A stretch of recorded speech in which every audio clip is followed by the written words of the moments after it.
I'm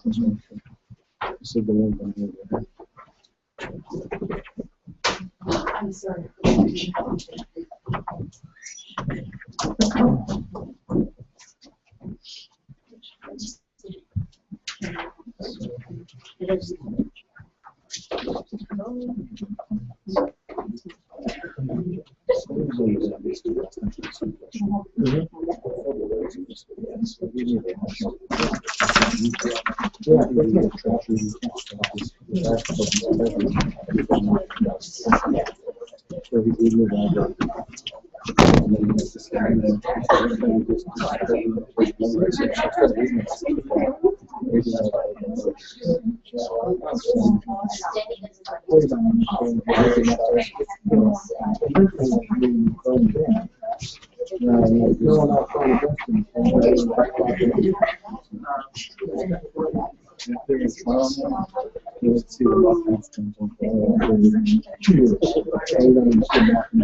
Call the council meeting to order.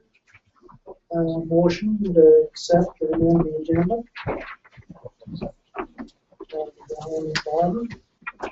All in favor?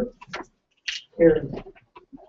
Declaration of pecuniary conflict of interest.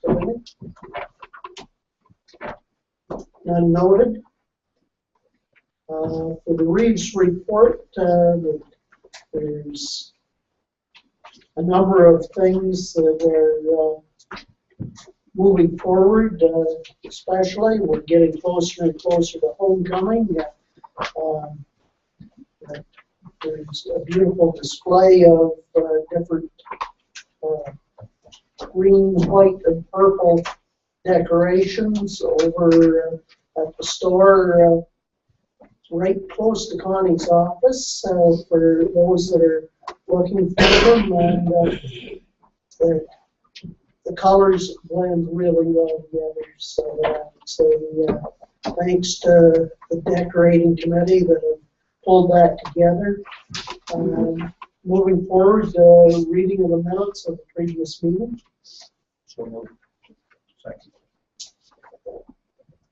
All in favor? Carried. Deputations. Okay, thank you, Reed. We have Jennifer Croft and Cheryl Phillips. Jennifer is the manager of community programs for One Care Home and Community Support Services. Please.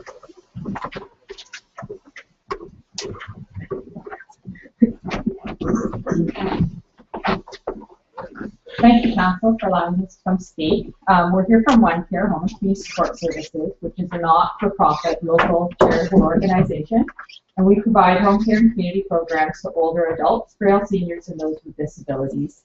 Our services are provided throughout Huron County and in Stratford and Perth County, and last year we assisted 5,000 people. We offer a broad range of services to help local residents maintain their health and well-being and to live independently in their own homes and communities. Our programs include Meals on Wheels, Easy Ride Transportation, Home Care, and a number of programs in exercise and wellness. We are funded by the Southwest LIN to provide dollars to cover our base costs, but we also rely on donations, fundraising, and fees for some of our programs to ensure that the services are affordable and low cost. We also count on volunteer support to deliver our programs. We have over 1,000 volunteers, and their contribution is crucial when you take into consideration that they delivered 46,000 Meals on Wheels, for example, or assisted more than 1,100 people who took part in exercise and wellness programs in communities across the area. We're here tonight to ask you to consider the reduction of rental fees for the North Huron West Cast Community Complex that we offer free for seniors exercise classes in the area. Under the direction of the Southwest LIN, we've been mandated to provide exercise and fall prevention education classes to reduce the risk of falls among seniors in the communities across Huron County. Our program funding is contingent upon running each class 120 minutes per week, and that should occur across 2 or 3 times of the week for 48 weeks of the year. Our classes must be offered free to participants. Under previous funding models, we were allowed to recoup a portion of our costs through client fees, but the new fall prevention programs are expected to be free to allow access to a wide variety of clients. In Wingham, we're currently offering 4 hours of classes per week, 2 days per week. Our classes are offered at both moderate and high-level instruction to meet the needs of participants at various skill levels. And we have over 20 participants registered for these classes and have targets to grow the program over 2014. We also offer one Pilates class twice a week, half an hour each time, that fall under the previous program model where we're able to charge client fees. And we try to keep the client fees for this program affordable at $1.50 per class to cover the paid instructors because it's a specialized instructor for those classes. The funding for our falls prevention programs is minimal, and it's intended to cover the cost of volunteer instructor recruitment and training, equipment purchases and maintenance, marketing and promotion, and oversight by a regulated health professional. We have been able to assign 30% of our budget to cover rental fees for facilities. Under the current rental rates that we're paying for North Huron at $16.14 per hour or $18.24 with HST, our classes cost us $81 per week or $4,000 per year with HST included to operate, which accounts for almost 40% of our available budget. Our target for hourly rental rates is $13 per hour plus HST, which is what we're asking you to consider.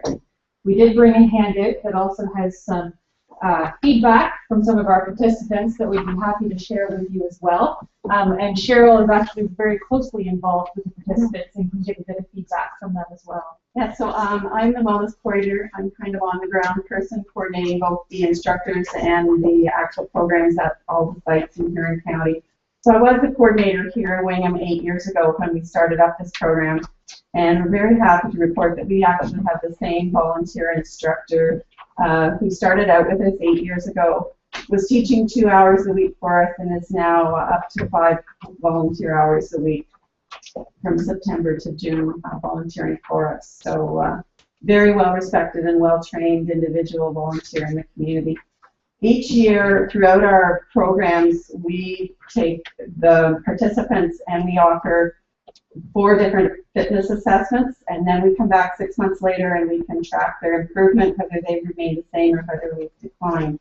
So from last fall's testing, we recently redid it a couple weeks ago, and 82% of the Wingham participants at West Past had improved their function since last fall after 6 months of attending the program. Other than the West Past program, we also offer classes out at Turnberry Estates and just recently started up at St. Helens. So we are expanding to other sites.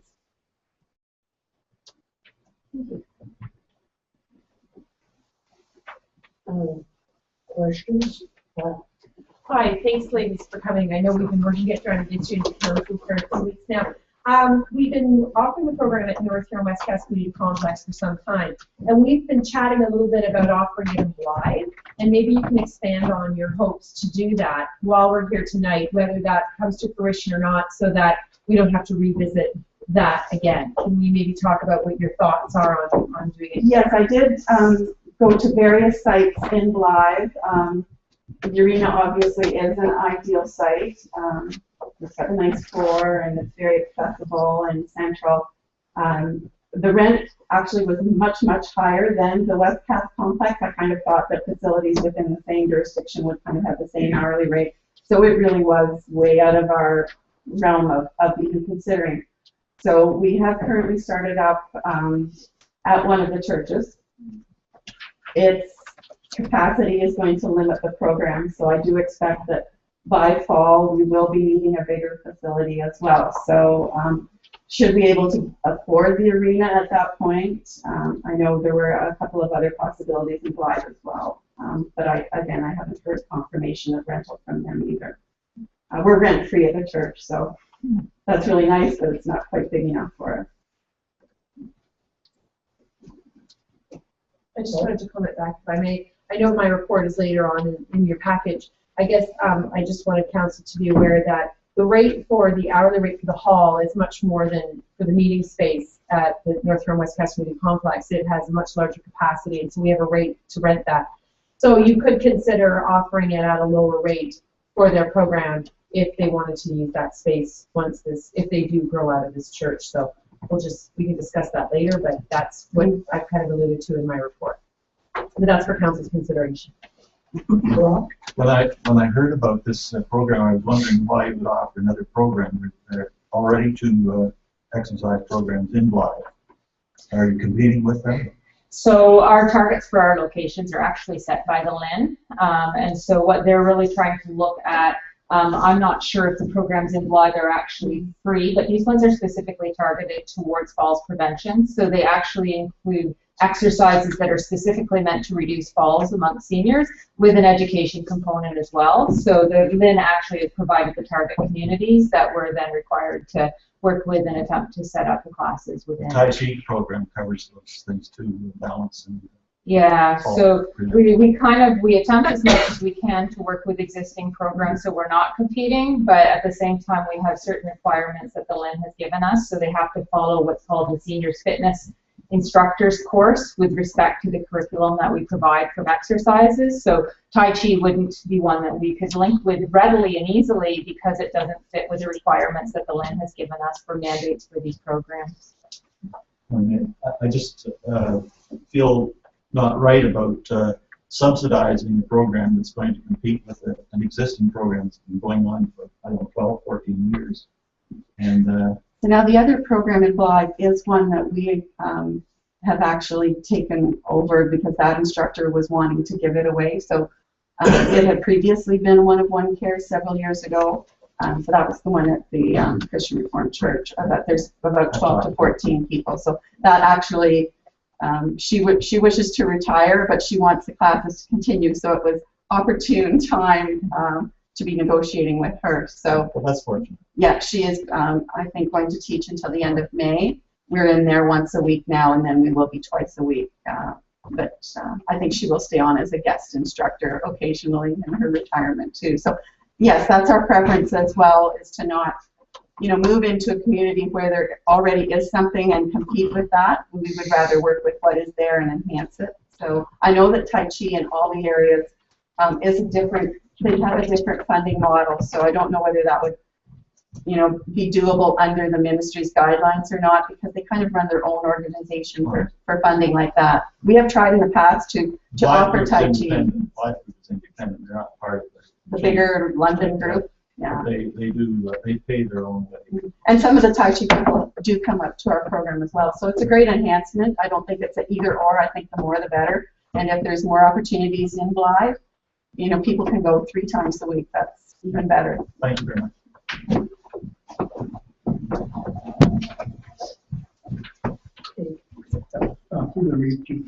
What's the average class size of when you're running in when what you're expecting about? So our ultimate target from the LIN is meant to be 35 unique individuals. So they don't necessarily have to attend every class, but we're targeting to reach 35 people through the class. So at this point in time, I believe our one class is actually running fairly high. It's the higher level, is at actually 20 participants. Our lower level class is sort of struggling a bit more because it's a newer class. And so that one will require a bit more promotion, but aiming to get it to similar levels as well. We just started it up as of April 1st. Right now we have 3 participants in there. The first class has been the one that has been going for 8 years, and then we've just enhanced it to become a falls prevention class. We now have about 20 regular participants, with a few more than that registered, but on an average day there's about 20 participants.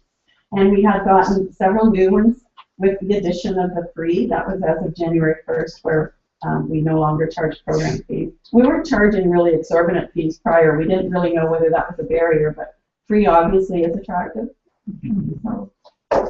So we've had some new participants since January.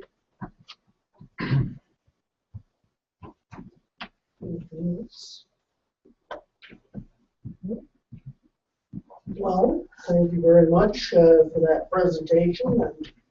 And when we come to the report, we'll make some decisions. Thank you very much. Thank you very much.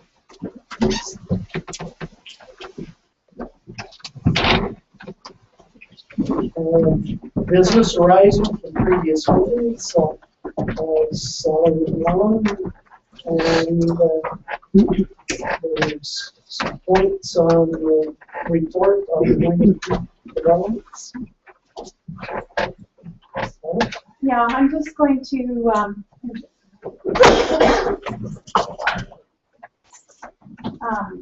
so I do have these maps coming up on the screen, hopefully.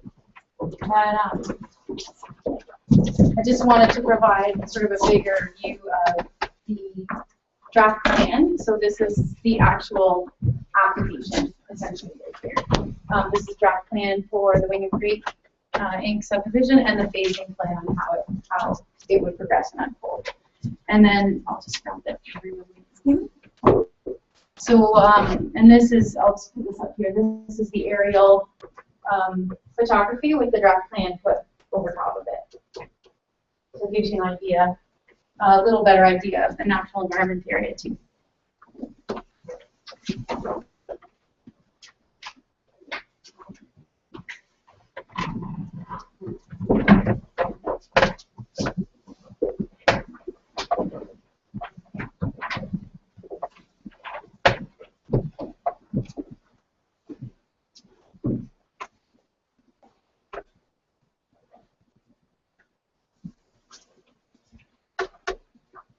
Okay, hopefully everyone in the room can see what we're talking about. All right, so we're here to review my recommendation and some of the details coming out of revisions to the application for draft plan approval on a subdivision at the east side of Wingham, and it is known as Wingham Creek. So really this is a sort of a culmination of about a year and a half's worth of review and working back and forth with the developer and incorporating comments from engineering and from the public meeting and consultations with agencies. An example would be Maven Valley Conservation Authority. So we start out with a number of studies that get reviewed by staff and by the agencies. There was about 7 of them that help us to evaluate the area of the subject land that's suitable for development. So you get to that point, and then there are about 5 reports, studies that you use once you have your developable area to lay it out and design it and figure out what's needed and how you can address those needs in the subdivision. So that's what we're talking about with respect to materials that have been reviewed over this time since the application was made in December of 2012. So Huron County is the approval authority on plans of subdivision, and they'll be reviewed. Committee of the Whole of Huron County Council will be reviewing this application in June. That's what we're aiming for. And so tonight I'm here to provide you with an update and 2 recommendations in support of the draft plan of subdivision. And one of them is to support the proposed plan subdivision, and one of them is to support the draft conditions that I've attached to my recommendation. So just to review, the application currently brings us 250 residential units over about 11.5 hectares of the total land base of the subject property, which is 36 hectares, and an additional 8.5 of future residential blocks, and we'll discuss those a little bit more. So in addition to those residential blocks, we have stormwater management blocks, 2 parkland blocks, and I'll point them out maybe with my arrow. I can get it up. So we have a park located here and a park located here. And then the third, there's a third component to parkland being dedicated to the township inevitably, and that is a trail linking with the existing trail in Wingham. And it essentially follows along here, the stormwater management pond. It juts out onto this street just here, and then follows a hedgerow completely down the east side of the property. So it is creating a loop essentially around the perimeter of the property, which is in direct response to several letters and people's comments at the public meeting. So that has been achieved through some of the working back and forth. Is the trail system in a naturalized setting in a loop around the perimeter. Further to that, we have natural environment, about 4.5 hectares at the north end of the property along the river valley. So that's area that has been determined that isn't suitable for development, and it includes a 10-meter buffer at the back of those lots along there. So the buffer is included in the area that is not going to be developed. So it's north of the lots that are indicated on the draft plan. And then the balance of the lands will become roads and servicing areas. So registration of the subdivision is proposed in 3 phases. And the first phase contains largely a mix of single detached, semi-detached, and multiple attached housing on a stormwater management pond and a park. We talked about the parkland and how it's distributed. With respect to roads, the basic plan is to extend Highland Drive, John Street, and Charles Street coming into the subdivision, and then they would connect with the commercial lands to the south of the property, and then connect with Highway 86 at some point in the future. And in addition to that, there's 9 internal streets that would be new and would have new names, etc., for the residential blocks. So there, as I said, there's a mix of housing throughout the subdivision plan. Primarily in phase 1, we have the single detached, semi-detached, and multiple attached, and within the single detached opportunities are various frontages, which leads us to various lot sizes, basically, and that is coming from a trend in demand in the area and throughout Ontario for smaller lots, and that is sort of in line with or piggybacking on the trend that an aging population has a preference towards individual ownership, but yet not the cost outlay and the maintenance required for larger lots. So there was a residential market study done by the applicant that talked about growth rate, but also the lots, lot types. And we did seek a peer review of that market study. So in a sense, a second opinion on whether this subdivision was really proposing the right mix and size and lot fabric that was going to meet the needs of the community. So that company was called Aldous, and they did a review of recent subdivision and condominium residential developments within 50 kilometers of Wingham. And coming from that, the gist of what we learned from that was support for this lot fabric, and also support for the major change from the original application, which is the open residential blocks. And I'm going to point them out to you with my arrow again. So they are in here, this area here, this L-shaped piece, this square here, a rectangle here, and various chunks down at the bottom in phase 3. So the objective of the open blocks is to provide flexibility in future years. So both the market research and the peer review of the research indicate that there is less demand currently for higher density housing options such as apartment buildings.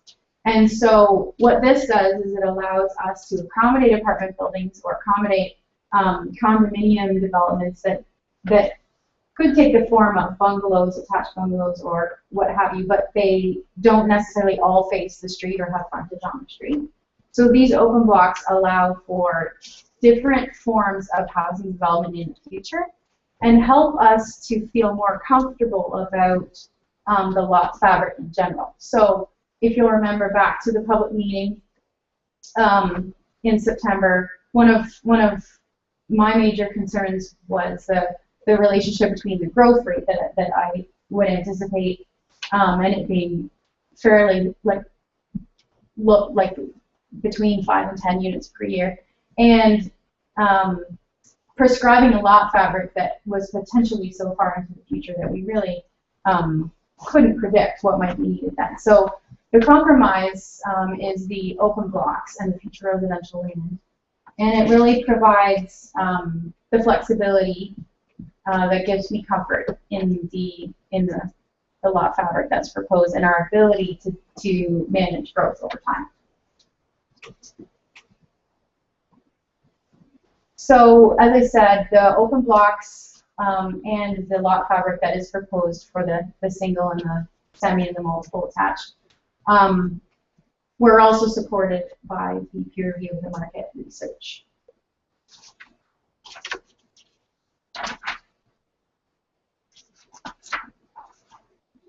So I'll just touch briefly on the official plan and give you sort of the general idea of the policy there, and then it's fairly evident why this subdivision can be perceived as in conformity with the North Huron official plan, and that is that the draft plan supports growth that's compact, has elements of active transportation, and promotes the health of the community and respects the natural resources area. So where this gets us is we have these objectives in North Huron to protect natural heritage, provide a variety of housing types, a variety of scale and affordability, and to promote health through the design and through active transportation in the community. So this draft plan achieves those objectives and, in my opinion, is in conformity with the North Huron official plan and with the Huron County official plan for many of the same reasons. So I'll just touch back again on the studies that led us to the area that's suitable for development. And essentially what that means is what area of it can be used for houses. So as I mentioned, there was various studies, including some significant groundwater monitoring efforts and survey work. And most of the time spent over the last year and a half has been reviewing studies and agreeing on parameters and methods that get us to a draft plan that reflects the information that we learned from those studies. So what we end up with is a plan of subdivision that, in my opinion, it respects the national environment areas that need to be protected. It provides a suitable setback from the top of bank along the river, which is important consideration for the security of people's buildings and the safety of people's persons and property, and identifies areas where some more comprehensive plans and different housing types can be achieved. So there are some areas of the subject land that have a higher water table than you would like to see for development, including basements.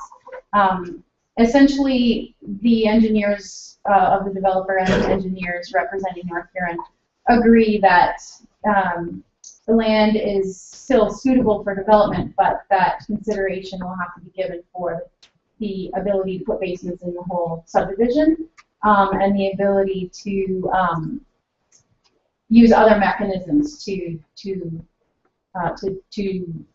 drain water from areas where housing will be developed. So it's an important learning that has come out of the process, and there is agreement, as I said, on sort of review and proposing sides that it's something that can be overcome through engineering and will be overcome in the final detailed stormwater management plans.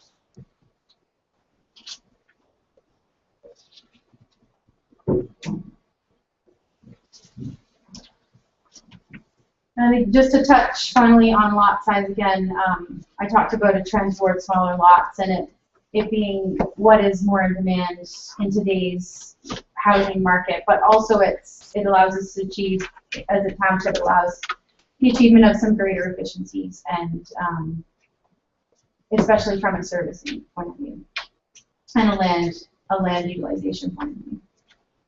So the draft plan that's proposed and the associated zoning bylaw, they set out the minimum lot dimensions. And although we have a trend towards smaller lot sizes, the zoning will permit larger individual developments. So if somebody wanted to live in the subdivision and just felt that the lot size was too small, there's nothing to prohibit them from acquiring 2 lots and building, you know, the large backyard, the swimming pool, or the double car garage beside the house or detached.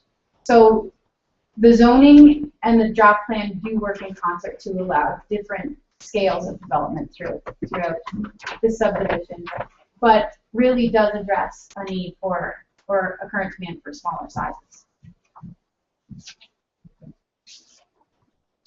And in mentioning zoning, I wanted to point out that we have had a public meeting with respect to zoning. We had a joint public meeting for the draft plan and the zoning at the same time.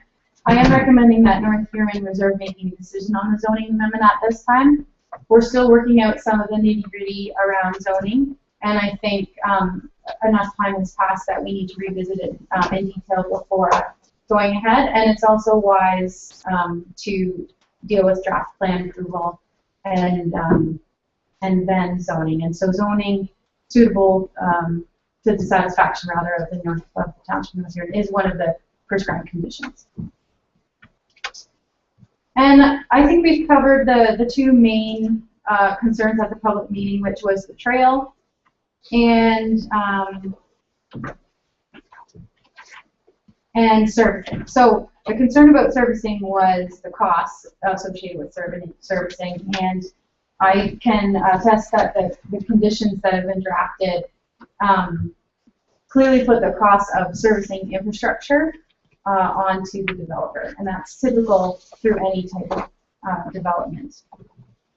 So I'll just finish off with the conditions. I have a set of 31 conditions that have been drafted, and essentially, if draft plan approval is achieved, then the developer sets about achieving these conditions. And one of the conditions is a subdivision agreement with the Township of North Huron. So there's a limited amount of time to fulfill your conditions, but that subdivision agreement lasts for as long as it takes to develop the subdivision, and it really speaks to all the detailed planning and the milestones that the developer has to achieve financially and on the ground for the years that it takes to develop the application. So these are prescribed by the approval authority, these conditions. They've been vetted heavily through township and county staff and your engineer of record. And I have shared them with the developer, and they have not, I do have confirmation that there's nothing in here that they object to.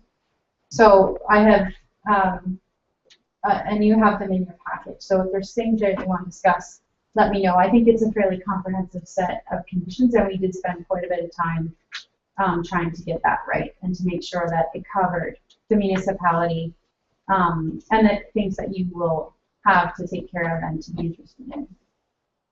So just to reiterate, my recommendation is that the Township Council pass a resolution in support of the draft plan subdivision, and a second resolution in support of the conditions that really are the agreement on how the subdivision unfolds.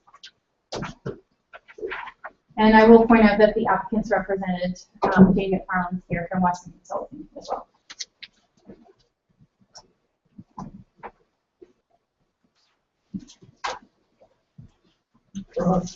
I have a question. I know that we've been talking about walkability for quite a long time, and it strikes me that this development is quite a distance from many shopping. And I wonder if there's provision here, if there could be provision in here, let's say for a convenience store or some kind of place of shopping within that area or close to it. Close to it, of course, is a different issue. Right. So in my pre-consultation with the developer, I noted that the west edge is about 800 meters down to the main street, to Josephine. But once you get down there and do your shopping, you got to walk back uphill. So, anyways, it's 800 meters is a fairly reasonable walking distance for accessing services. If you look at some of the literature on that. But to get closer to your question about convenience store or that type of, I mean, this is a residential subdivision, but North Huron's official plan 5-year review that we just completed does provide policy direction for, I believe it's called neighborhood commercial. Yes, I remember. Yeah, and so somebody could apply for a zone amendment within the subdivision and to put some type of store or service offering, and it would have support in the official plan to make that change. So it would come down to public consultation and site plan control. Good. Yeah. Thanks.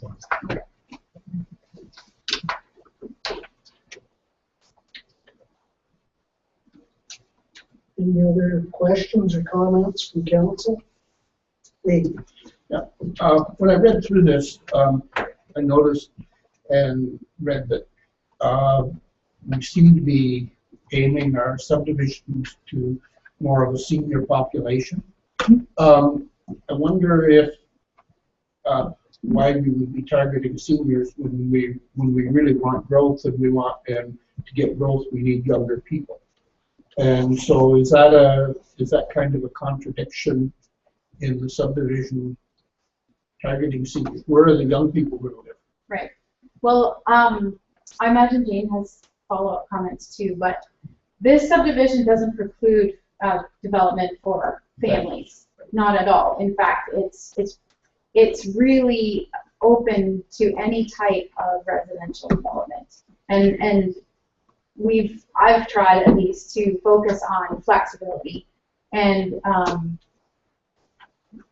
at the same time, I can't ignore that there's a significant trend, not just in our area, but in surrounding area in Ontario in general, for smaller lot sizes. So what we do is we try to provide, like creating smaller lot sizes is harder after the fact than bigger. So what we want to do is make sure that the opportunity is here to accept a lot of development if there's demand for smaller lot sizes. So we can accept those opportunities, and builders can work with that kind of a demand and have a lot fabric that will allow them to do that. There is certainly opportunities on these lots to build single-family homes for families, and there's opportunity, like I said, for larger developments if you were to buy a couple of lots. So there's really nothing here that is meant to exclude or to discourage or prohibit any housing type. I think one thing that I can feel really confident about in the subdivision is that there's flexibility for various types of housing, and that was my #1 goal, and I think that the developer has been trying to appease me to that end.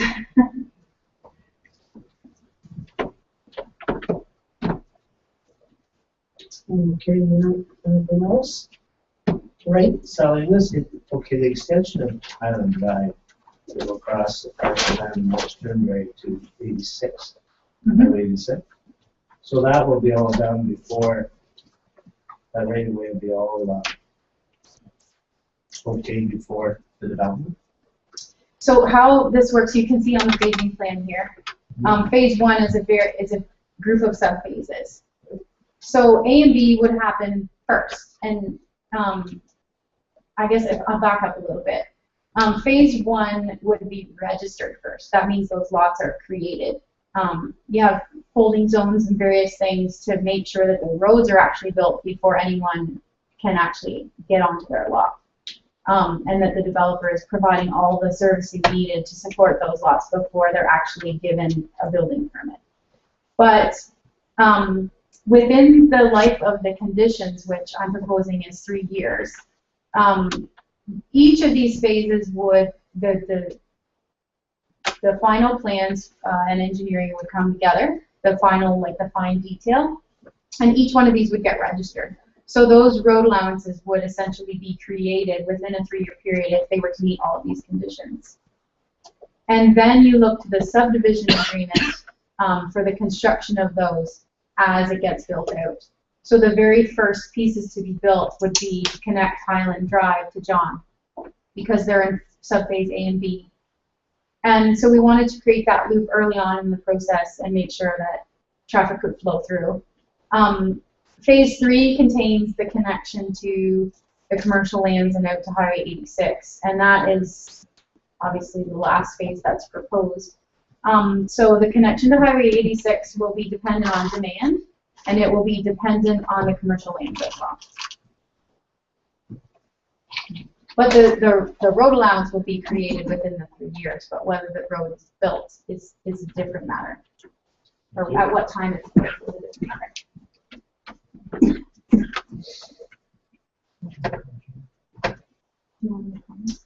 Oh, sure. Good evening. I maybe just wanted to touch on some of the comments that you had, Council, and just to step back to the comment with regards to our focus and our aim on retirement versus growth and younger families. And part of the process when we were coming up with the lot sizes, we looked to the experts of residential market demand to tell us how the population's aging and where the demand comes from. So it's not very much a focus on the retirement living, but on an aging population, and that's really the bulk of our population periods.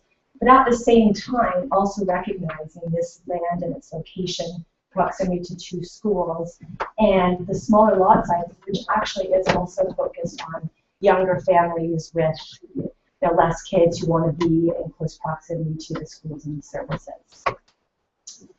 And also as well, the comment about the road connections down to Highway 86.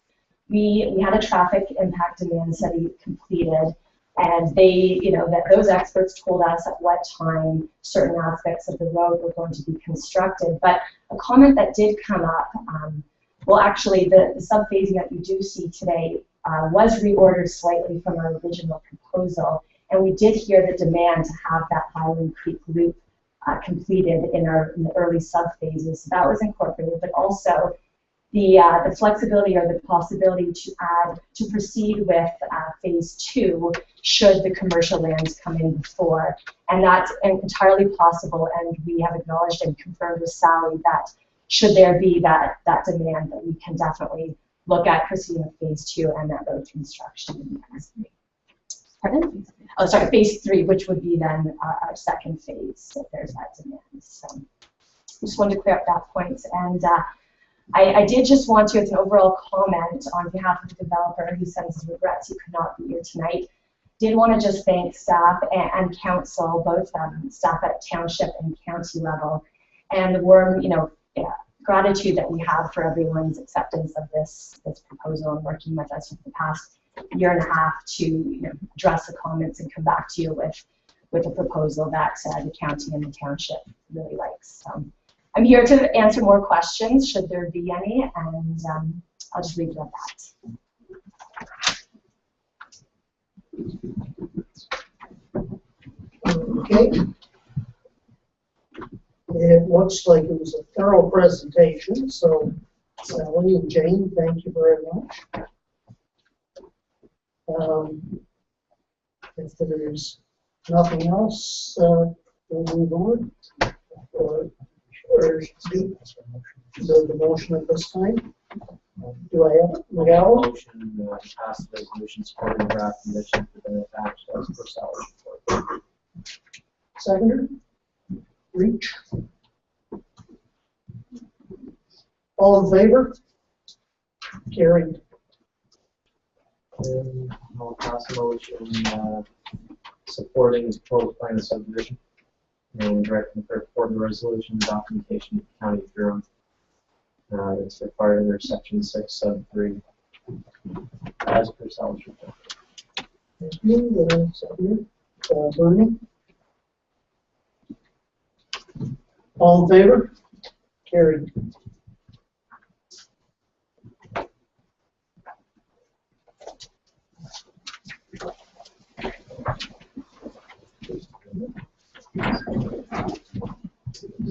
Excellent.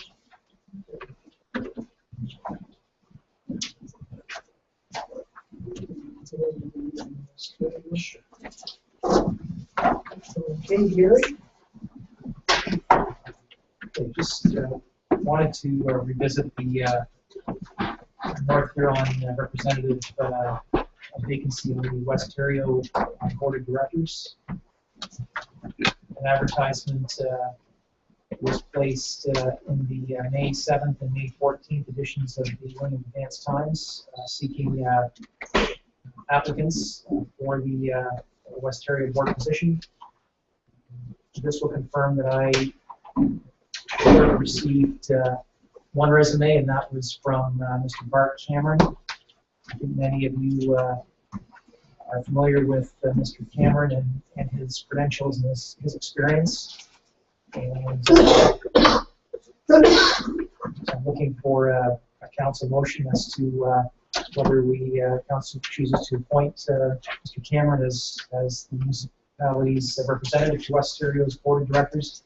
Please note that the annual general meeting is scheduled for Wednesday, June 18th, so it would be ideal to have a new appointee in place for that general meeting.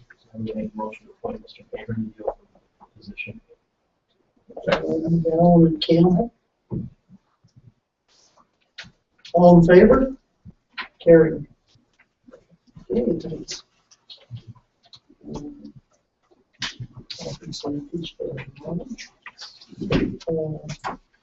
Moving to point three, CAO clerk. Okay, thank you, Ruth. Looking for council direction on filling a couple of vacancies we have on our North Huron Economic Development Advisory Committee.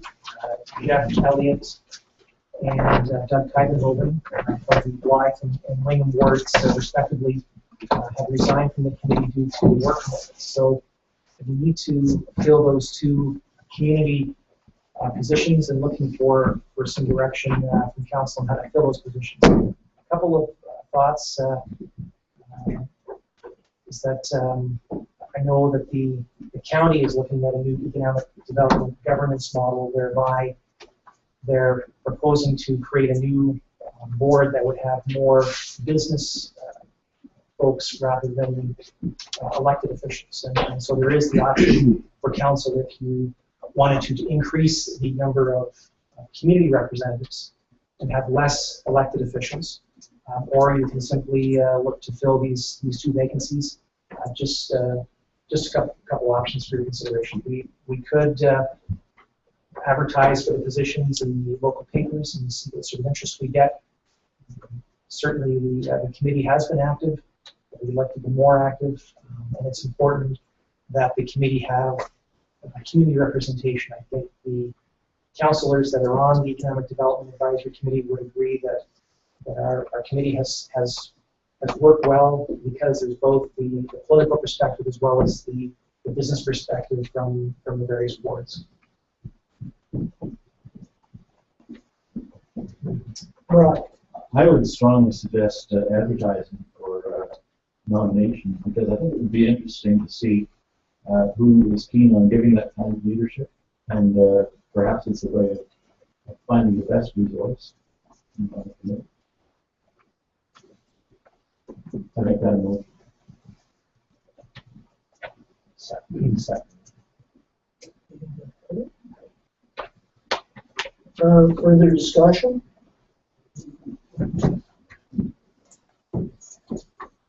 But I think it's possibly a good idea to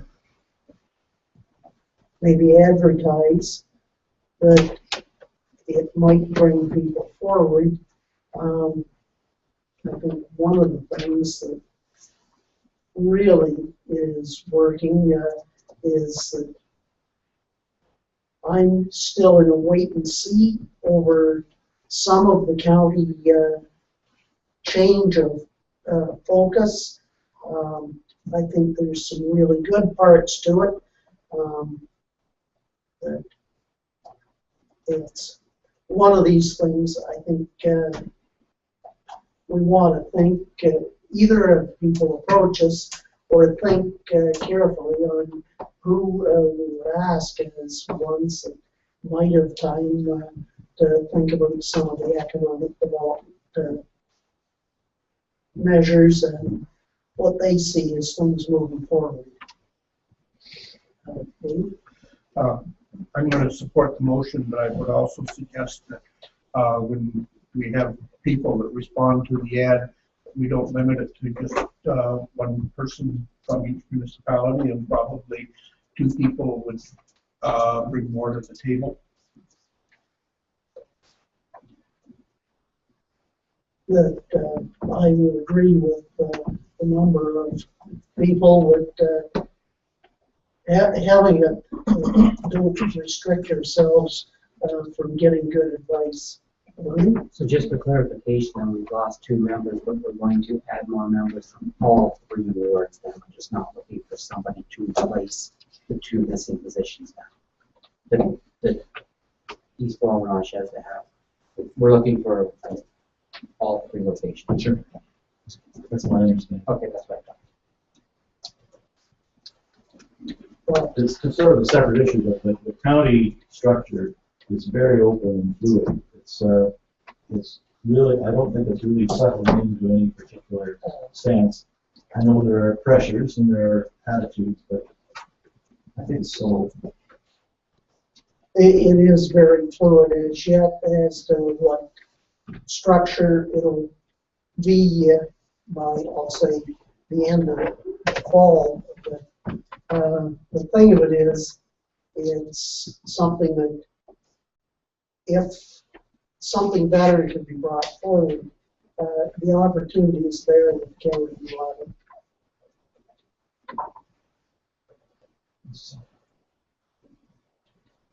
So I just ask for some clarification. So currently there's 3 members from each ward. So we're talking about 5 from each ward? You're adding or 1 extra, so you're going to have one counselor, and that what it has been is a representative from Blythe and a representative from Wingham wards. And he's wrong. Yeah, 1. just 1 from each ward. Okay. Yeah. Where it says there's 3 representatives. It's 1 each. That's why I wanted for clarification. It was 3 counselors, 1 from each ward. I think was the procedure. Further discussion? All in favor, Brad? I think we should clarify whether we include Deputy Reeves' suggestion that it could be 2 people. Is that what you're suggesting? I'd be willing to 2 people. Up to 2 people. I'd be willing to incorporate that in my motion. The secondary.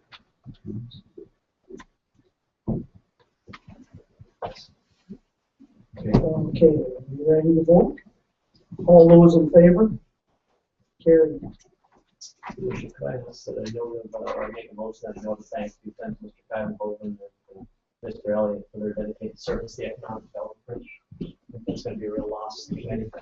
Okay, that's taken under direction.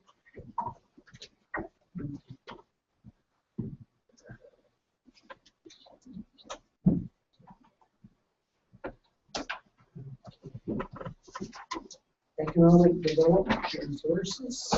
Okay, thank you. We're seeking council approval for an additional $17,000 to assist us with some economic development initiatives.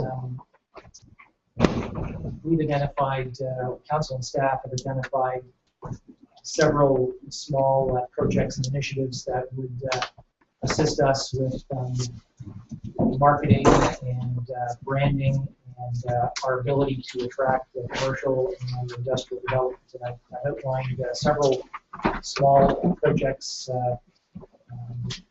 that do require some additional resources beyond what has been approved in the North Huron budget for economic development. We feel and we're seeing momentum throughout the township. And we feel it's important that we continue to build on this momentum and look for ways to reposition and rebrand North Huron. And we can do that through some of these initiatives, but the other ones, such as appraisals and traffic count studies, will assist us in our ability to attract the commercial and industrial development.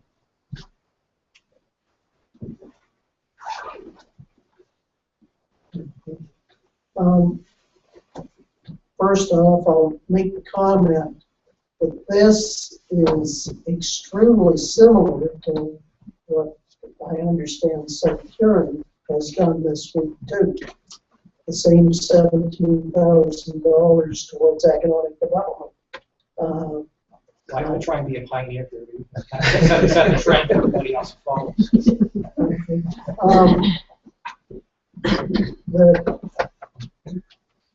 I'm not discounting any of the points in it, but I just don't want to be doing it as exactly the same as what everybody else is doing. Right? Well, I think we've had a lot of discussion on this, and particularly items like the shovel-ready development is such an obvious winner, and $6,000 is really, in a sense, a small price to pay for surveys, which is just as an indication of some of the things that come out of this. But I think it's money well spent, and it fits in with the development plans. So I have no problem with the appraisals and the traffic count studies. We have discussed those items several times, and we do need to get them to move forward on a couple of projects. The radio advertising, I would want to hear more about. Or, what's the exact plan, and what are we marketing, and what's the target audience, and what are the achievables before I support that. So definitely approval in principle for moving forward. Details need to be set. Bernie. I would take it one step further, and I would give approval to move forward until we have information, or take the 7,000 out and bring it back another time. I just don't see the benefit of advertising on radios and that for economic development at this stage. We have one small lot to sell, so we're spending $17,000. I don't really have a problem with the rest of it, but the 7,000, I'd leave it right out if we come back another day. Please. I have to respectfully disagree with Councilor Bailey. I think that radio advertising, providing we target areas outside of North Huron and use other radio stations, I think is important to get people to start thinking, even if we don't have anything available right now. If we're on the map and people hear it and they start thinking about North Huron and what there is to offer here, it may be a long-term goal, but it is down the road, and it takes more than one radio ad to convince somebody. If they hear it more and more, then maybe they will start thinking about North Huron and come. Just to clarify, and I'm saying no until there's more information. We've done a number of different campaigns that have been extremely successful in the past, one of which was a billboard program we partnered with the Live Theater on, which drew an enormous amount of interest up into the city for the Live Festival one season. We had the data and the numbers to prove it. So I think it's a good plan. I think it can be very successful, but we need to know, how to plan before we just go and spend money. What are we trying to achieve? What markets do we want to pinpoint? And put the program around that before we just agree. So I'm sure that between Gary and Connie will be able to bring those things back to us. Okay. Further discussion?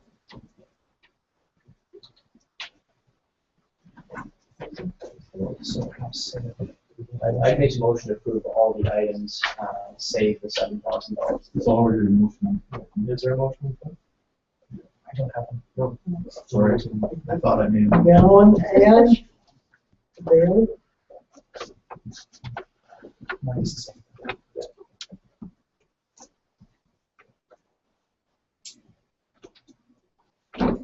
All in favor? What's the motion say first? My motion is that we would approve all of the expenditure listed in the report, save the amount of $7,000 that was indicated for regular advertising until the report is brought back.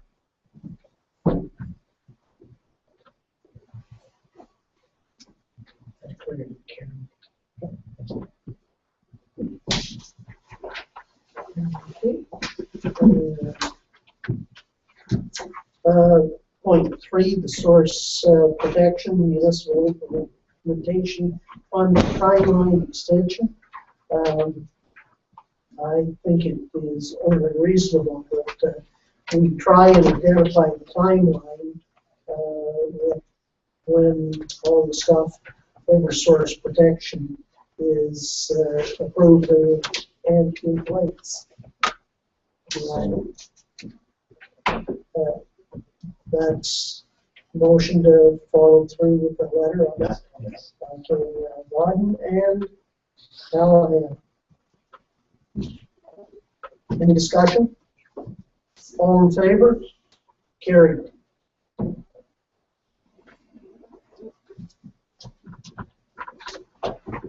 Thank you, Pat. We haven't done a motion on the one share rent reduction. So, Yeah, so I was just going to say that you heard their presentation. The numbers are in the report talking about what we currently charge as a rate and whether you want to give them a reduction or not at the North Huron West Coast Community Complex, and whether we want to extend an invitation to use the Blythe Community Center.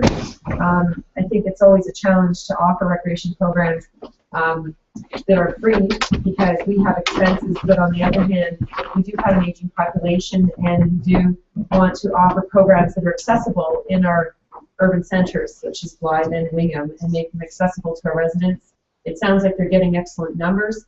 The one program has been running for some time, and we've outlined some conditions with which we could offer the facility at a reduced cost and still making it viable for us to operate the facilities.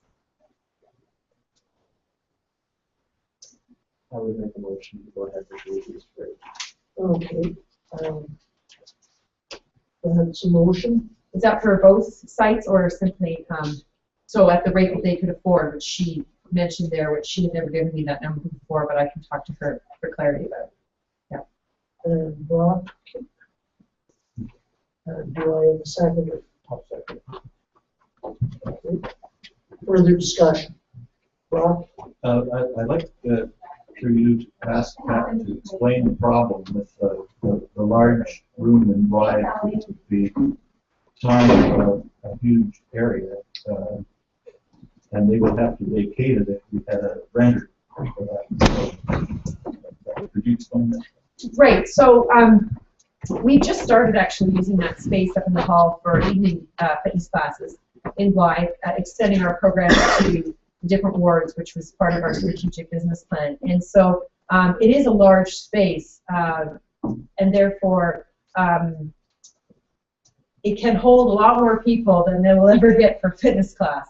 Having said that, though, it does work for fitness activities because they're being offered a discount, and they recognize this, that should we have, I'll give you an example, the 2 weeks that Threshers uses the facility, they would not be able to access that facility, and they would get advance notice. Those 2 weeks aren't available to them. Similar to if the barn dance is set up for the week, or we have another rental up there that would be paying full price or takes priority as a municipal event, then they would be bumped out of the space. And currently at the North Huron West Cast Community Complex, we have other options to move them into, such as a squash court or talking to the Knights of Columbus, allowing them to use their space or the lounge. The difficulty at the Blythe Community Centers, there's no real secondary space to move them. They would have to find an alternate space or cancel the class. Does that answer? That's Yeah. great. Thanks. No problem. Anything else? sorry, I just want to add to that, they're aware of that condition going in there. So it's their choice whether they want to take that space knowing those conditions.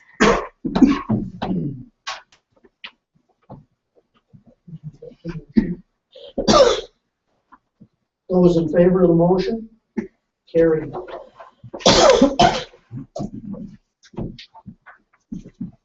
Okay. Moving to Director of Finance, Donna, do you want to take us through? There's a fairly good report, but So we're working through the steps required to proceed with the expropriation of the Blythe Lawn Tennis Club property. And so further on in your agenda, bylaw 31, 2014 will be coming up for council to consider. But the other two steps that we're looking at tonight is the first one is the application for approval to expropriate land. And we need council to approve that and actually sign those documents. And the other one is the notice of application for approval to expropriate land, which is the actual notice which appears in the paper for 3 consecutive weeks. Now, with the notice of application, it must be served on the land owners of the property, which, as you know, is our whole crux of the problem, since we have not been able to locate anyone available to act as a signing authority for this particular property. And thank you to Brock, he's helped me do some research. So in lieu of being able to actually serve the property owners, we have to document the necessary steps that we've been taking. So I have done some research in cemetery records and those types of things, and Brock has helped me with some past history of deceased members and such, so that we'll keep all that on file.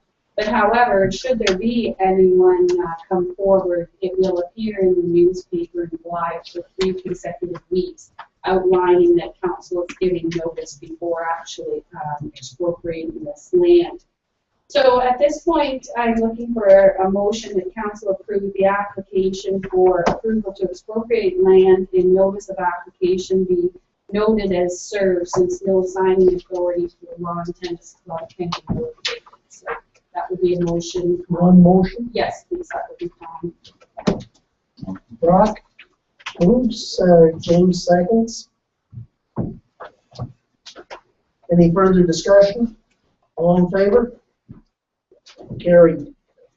May I add the next steps then that we're working on next is we have to have a real estate value and a survey as part of the procedure as well. So we're working through getting those steps taken care of as well, and hopefully we'll keep moving this process along this year. Any questions? Thank you, Donna.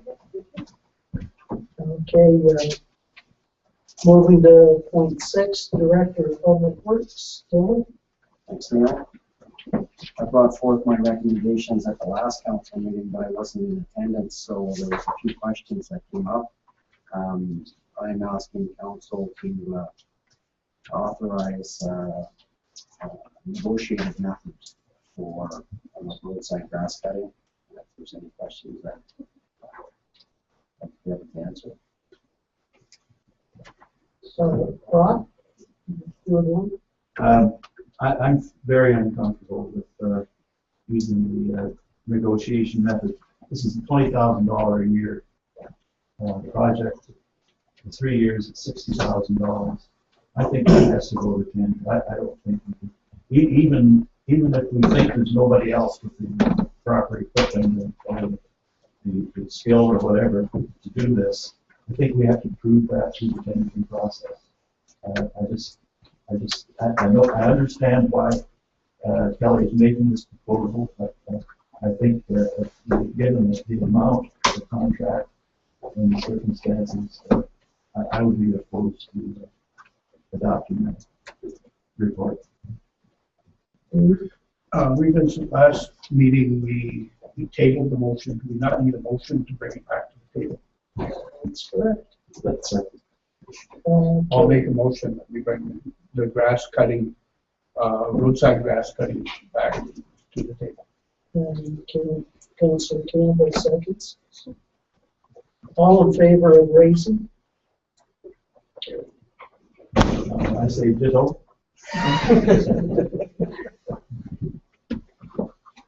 Yeah. I understand your concerns, and in the negotiated method in our purchasing and procurement policy, it does state we can do things differently through this. Oh, yeah. And the reason I'm asking is because of our time frame, number one, and our neighbors have used the same contractor for the last 5 years.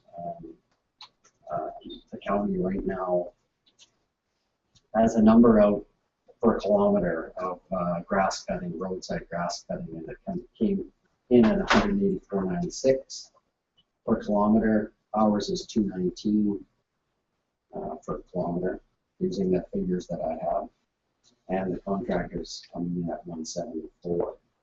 So there is quite a difference. There is quite a savings for the municipality. I'm looking at not replacing the operator that spent 64.5 days last year, or the last 4 consecutive years. And that's a good move. I approve. Yeah. One of our neighbors tendered 4 years ago, had 2 people put out for the tender. One of them declined after they realized what kind of equipment that they would need and the insurance. And so Morris Turnberry, our other neighbor put out last year, had one person, one company bid on the tender. So that's the reason that I'm putting it out like this. I just don't accept those reasons as being the valid reason for not using the tendering process. That's my opinion. Bernie? Kelly, I can ask you, Morris Turnberry, what is your agreement with this company? And where my train of thought is right off the bat is we probably get a better deal if 2 or 3 of us communities went together and tendered it as soon as possible if we have to. Well, they've already tendered out. So no, I mean down the road. So I'm suggesting that if they've got a 2-year tender with us, we should 2 year plus 1 open. That's what it is, and that's what the contractors offered us. So. James? A lot of contractors don't have the equipment that is required to do this. And I know the tender, the person we're talking about here, and he has the equipment. And I would make a recommendation that we go ahead with this now. This is the time frame.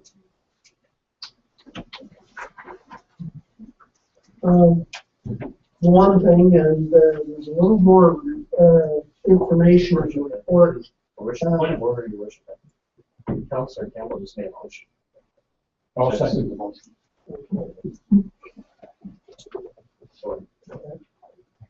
That we know what the negotiated is from 2 cuts. We didn't know that at the last meeting. And so, and that this year especially, there isn't going to be that much cut during May, so if you can negotiate in June, that would be all the time.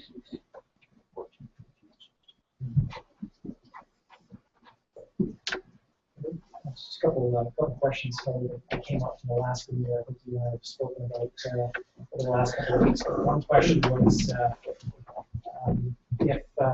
if North Huron doesn't do this work in-house, how would that piece of equipment be used elsewhere? I wonder if you could speak to that and some of the maintenance costs. For so many hours. Yeah, the piece of equipment will still be utilized within the township as needed, because we still have some lots that we do cut that wouldn't be part of this contract. And the amount of hours we put on this past winter was 600 hours on the same tractor, and for every 600 hours, the maintenance requirement on it is about $1,500 to keep up. So I mean, there'll be some savings. The tractor will last that much longer. We did purchase the tractor to take on the airport, and they did an excellent job with it this year. I used a number that of savings, but I think I was very conservative with that. Okay. All those in favor of the motion? Carried. Opposed?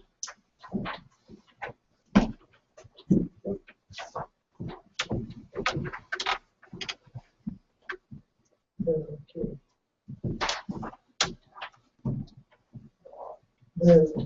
Dawn isn't able to be with us.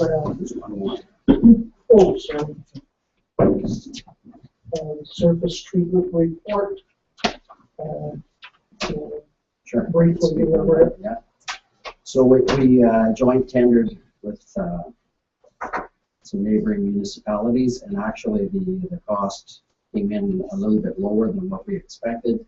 So our cost to do 1.85 kilometers is the 61,637.59 plus the HST. So my recommendation is that council award that portion pertaining to North Huron 2014 joint tender for supply and application of surface treatment to Cornell Construction Limited.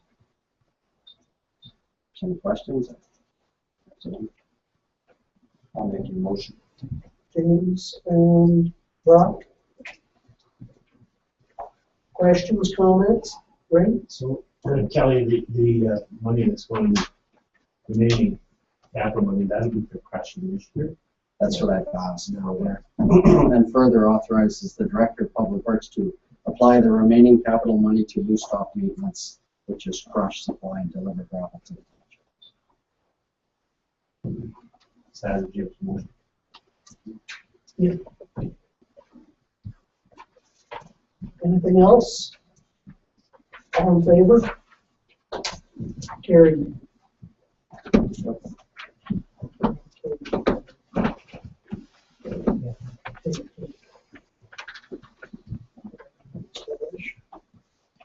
I received a note from John Nicholson. He and his staff are dealing with some issues in Blythe right now with the major lightning strikes, so he's not available to attend the council meeting.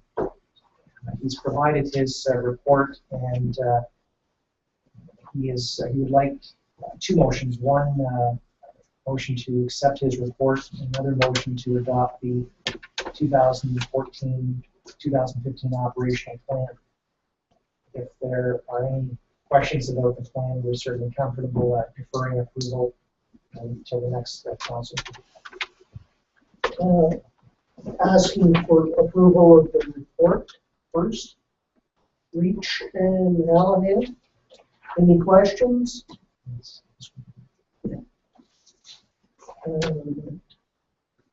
All in favor?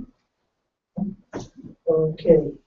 What is your pleasure on the operational plan? Everybody understands it completely? I agree. Your worship, is it possible to defer it? Yes, it would. There's a lot of attachments, and I'm sure I'm not the only one that's not entirely all the way through it. And it's something that Here's your time. you have to go through certain points of it more than once to completely understand them. So that if council wants to leave that till next meeting, that's entirely possible. Direction put on next meeting is sufficient.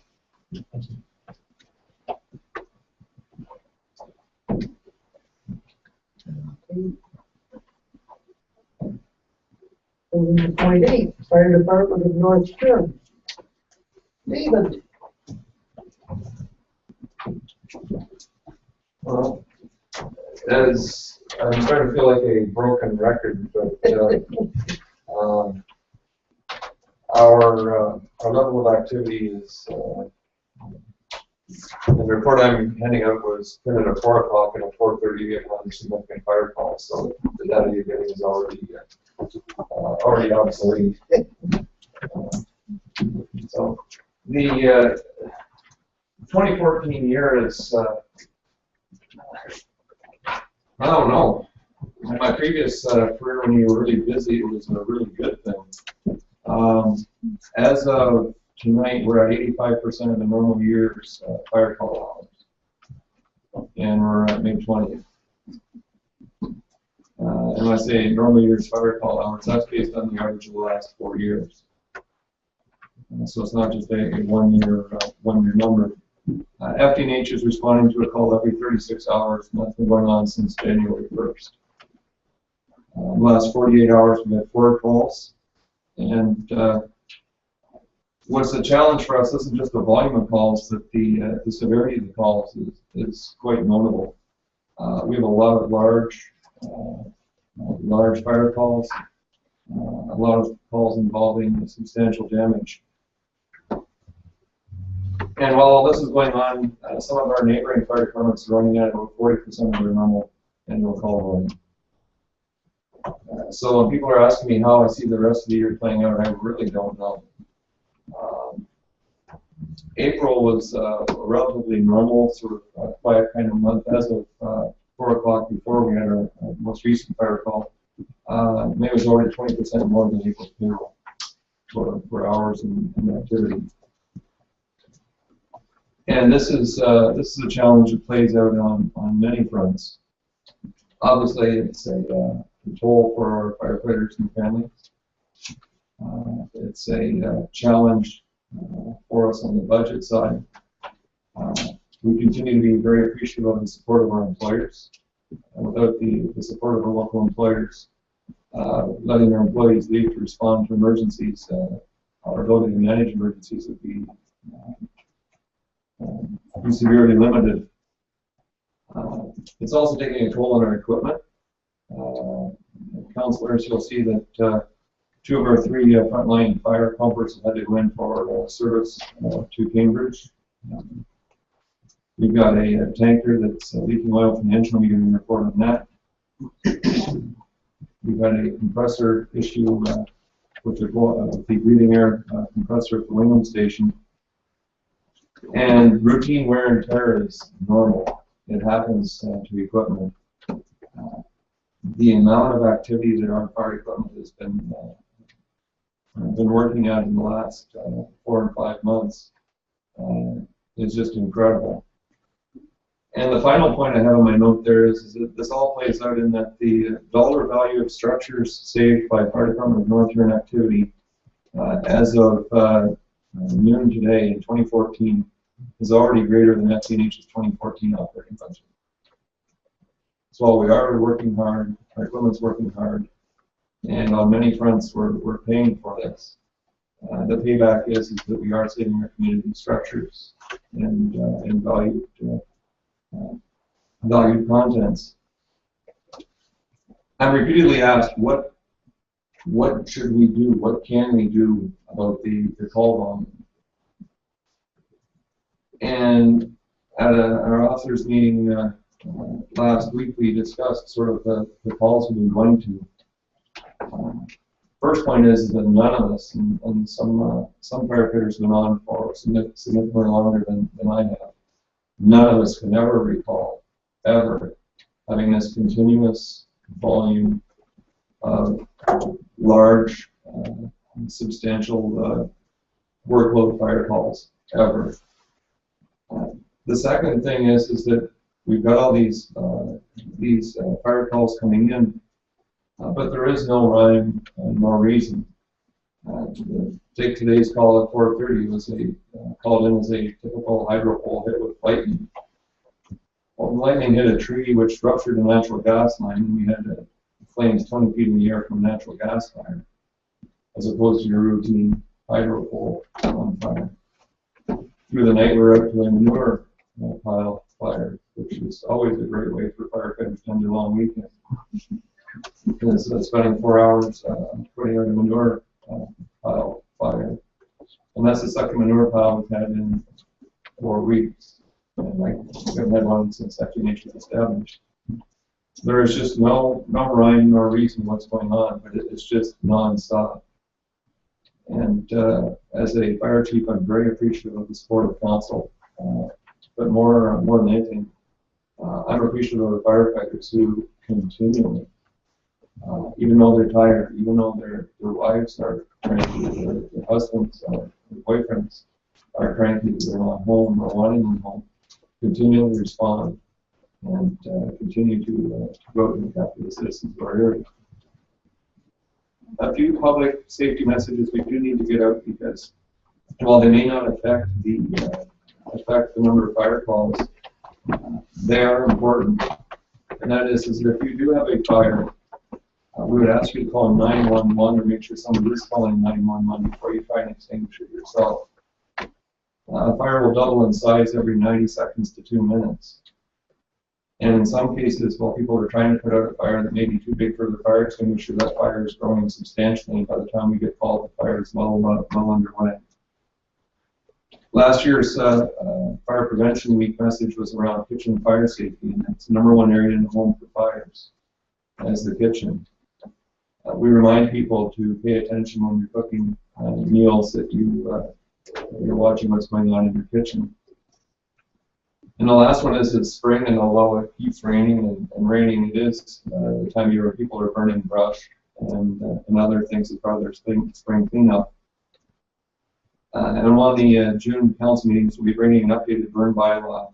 We'll be proposing one that's in harmony with Maurice Sternberry's updated burn bylaw, because there's too much risk for a municipality and to our ratepayers not to address controlled burns in a comprehensive manner. From structures to the quality of waterways, to the liabilities of the municipality by not managing this right. And we'll be looking at a burn bylaw that's clear, concise, but it's also very comprehensive in what you can and cannot do. But if we do all of those last few things, I still wouldn't have reduced a single fire call that we had this year. And I'm really at a loss. I am genuinely at a loss. We know lots of fire services that are busy. We know lots of fire services that are quiet. But we don't know of anybody that's at 85% of their historical normal call or workload. And our firefighters and myself are at the point where we're really hoping that that's slow down. For all the reasons we mentioned earlier. As for how the rest of the year will play out, I'll be meeting, I need to meet with Donna again when we get some of our invoices in for our recent fire apparatus repairs. And we need to have a look at our budget, have a look where we're going. We have a contingency fund that would allow us for significant call volume or workload years. But we just need to get a handle on what the rest of our year financially could look like. I can tell you right now that at our current pace, it is not sustainable financially. It is not sustainable for the morale of our firefighters. And quite frankly, as a fire chief, I can't see this carrying on at this rate. And I've said that now for a couple of months to myself. This just can't keep going on. And at some point, it will be our turn to maybe be the 40% of normal call volume. And our firefighters and I think the military council will actually be quite happy at that moment. So to council, all I can do is assure you that when you call, we're still coming. Our equipment will still be maintained in top working order. We'll continue to train as hard as we have in the past, despite the power call load. And we sincerely hope this does settle down. I've had a few people asking me for comments, and I might just address them all to council for comments or possible concerns on the G2G 12 to Irish to 12 trail in terms of what kind of emergencies that may pose, or risks that may pose, or challenges that pose for our fire department. As a general comment, FD&H has off-road rescue abilities. We've got our off-road vehicle training ongoing. We'll be ready shortly.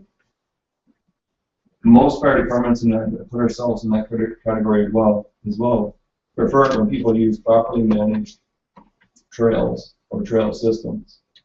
And from our perspective, with our equipment, we would be quite happy with a trail system where we know when people are going out hiking or walking, etc., that it's on an organized, safely groomed trail. So The bottom line, I guess, for us is that the emergency services perspective on the G2G for us is a non-issue. We see it as a positive. As council is aware, FTNH has arranged a meeting with the Ontario Fire Marshals, marijuana legal and illegal, in this case legal grow-up expert, so that we're asked for comments on the opportunity for North Huron to host a legal medicinal marijuana grow-up. We will be going with our heads on as to what it means and what the realities are, and that'll be coming out shortly. 26th of June will be the swearing in of our latest recruit class. That will take place in Belgrade. And at that time, we're hoping that we can celebrate and acknowledge the contribution not just of the firefighters, but all the people that support the firefighters, and their employers, the families. And acknowledgement of the year that we've been having. Also at that time, it is with regret that I announced that the Deputy Chief Keith Hodgkinson has announced his retirement effective May 31st. Keith has been an invaluable member of FTNH, and we all have to acknowledge his hard work and efforts when Chief Black actually turning on as the acting fire chief. Around Christmas time, Keith reached his 25-year milestone as a firefighter, and about a week ago he announced his resignation as of the end of May. And he will be missed, and he's been a great contribution, both as a member of the Wingham District Fire area, as well as FTNH. It'd be our intention on the 26th of June swearing in, likewise, acknowledge Keith's contribution. As well, I provided council with information on personal protective equipment dryers. One of the things that is coming out, study after study, is the higher than normal cancer rates for both career and volunteer firefighters in Canada and the United States. With that, there's a concerted effort coming forth to do everything we can as a firefighter and as a fire service to reduce or mitigate the risk of cancer. One of those things is that after every working structure fire, the protective equipment a firefighter has been wearing in that burning building will be properly washed and dried before it goes back into service again. For our fire department, having had a fire chief who was 50 and diagnosed with cancer and dying 12 days later, that chief, whose two predecessors both had cancer, the specter of cancer in the fire service is very real. As a fire chief, my assurance to the firefighters was that we do everything possible to ensure their safety. And while a lot of people think of safety as something that's an immediate, on-scene moment or reflection training, in the case of cancer, safety is something that is a lifelong project, lifelong endeavor. And part of that is that I propose to council to seek funding for 2 gear dryers. This would allow us, after a working fire, for our firefighters to wash their gear and then put it on a gear drying system with dried out in a safe and quick manner so that it can be put back into service as quickly as possible. To that end, I sought out several quotes, and you'll see when you look at the quotes, the price range is significant. The final recommendation for council would be to purchase gear dryers from the same company as sell our fire gear. In other words, the people who are selling us our fire coats would likewise be able to sell us a gear drying system. I have confidence in them as a vendor. I like the fact that the people that sell us the gear are not going to sell us the stuff that looks after maintaining the gear or washing the gear. And they actually have the lowest price. And when you look at the price options, they're costing us about half of the highest price equipment. One of the vendors had equipment that is quite intrigued with, but they would not verify that it met the NFPA standards required for a beer dryer, and eliminated them from the consideration. So we're to do things for the safety of our firefighters. That starts with equipment that meets the standards that will result in that safety. The catch, of course, to this is that in our FD&H budget, there was no allocation of funds for a beer drying system. This is not something that in December, in January, February, we come up with the budget was one of those things that was being really looked at. In the last 6 weeks, our volunteer fire insurance providers sent out a notice outlining steps to prevent cancer and all of us to wash and dry your beer. The Firefighter Cancer Support Network is bombarding the internet, email, social media with all of the stuff firefighters need to do to reduce the risk of cancer. And as such, my request is for funding for this from our Capital Reserve Fund. Our Capital Reserve Fund budget for the aerial was higher than what the cost of the area plus the trailer for our off-road rescue unit came in at. So this is funding within that. I'm not a fan of going back with non-budget items a few months into the year. But I've got a hard-working crew of firefighters who are very conscious of cancer. And when I mentioned them, I was looking at doing this kind of thing. Having firefighters say, we appreciate you looking out for our safety, thank you for going to council, reflects the general concern, the general attitude of our firefighters that this bothers them too. John Black was not a very old man. He went from very healthy to very to deceased in very short order. And that memory sticks with most of our firefighters. So you do have the proposal before you. My apologies for this not being a budget item, but it wasn't something I would have been looking at 6 months ago, or even 3 months ago. But now that it is sort of being waived in front of our firefighters is the right thing to do.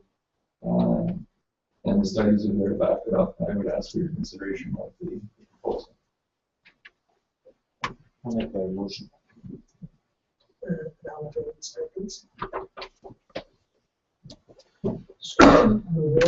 David, the contracts we have with communities around, we're going to give them the same. We're going to have the same conversation. We're going to go ahead with this, but just absolutely, so okay. Absolutely. A large chunk of our budget is supported by fire protection agreements with other municipalities, and anytime, be it this or frankly, a call volume may trigger the need to use operating reserve funding. I think we need to provide them the information as to why we're doing it and why we did what we did. And yeah, thanks for bringing that. That's a very good point. We will do. Thank you. Further discussion, if any? All in favor? Carried. Thank you. So that's it.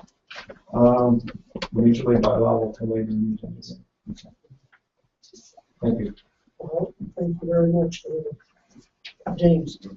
Have you given any thought, David, of what we can do to something for our firemen and their wives? I realize they're going through tough times, but just to show them how much we do appreciate them. It's something maybe you want to give thought to and come back to us with, but I think it's maybe time that we do show them and their wives that we do appreciate these guys and the work and the efforts that they do. Thank you for that, Jim. I've actually I've asked other fire chiefs who have gone through extreme years what they've done for their employers and for their firefighting families. We all in the fire service will always be times when maybe you've got the extreme year, and I'm going to sort of come back with some different ideas that I can put forth for consideration to think of.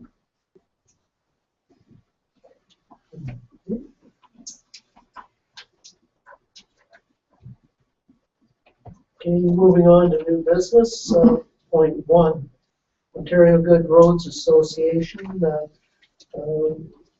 talking about the minimum maintenance standards, and there's a motion requested. Gary. Just some background on that. So the Ontario Good Roads Association created a litigation fund to uphold the minimum maintenance standards at a Superior Court of Justice case. They were successful. There was a lot of money raised from municipalities, and there's about $228,000 remaining in this litigation fund. At the time, Good Roads requested the funds from, or requested contributions from municipalities. They said at that time that if they didn't need all of the money, they would refund it back to member municipalities. So they want to honor that commitment. But at the same time, they're asking council to seriously consider leaving the funds in the litigation fund account for future use. And so that's the motion, that's the direction that we're seeking tonight as to how I would like to deal with this issue, as to whether to take the refund back, it would be around $250, or leave that in the litigation fund for future use by the Ontario Good Roads Association. I'll make a motion that we leave the $250.50 in the reserve fund of the Ontario Good Roads for further litigation.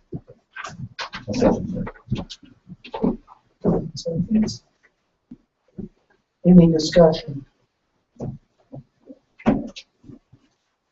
All in favor? Carried.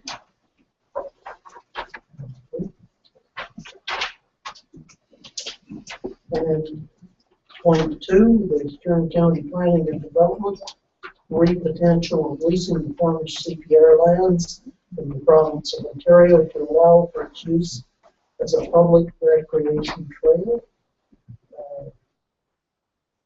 Here.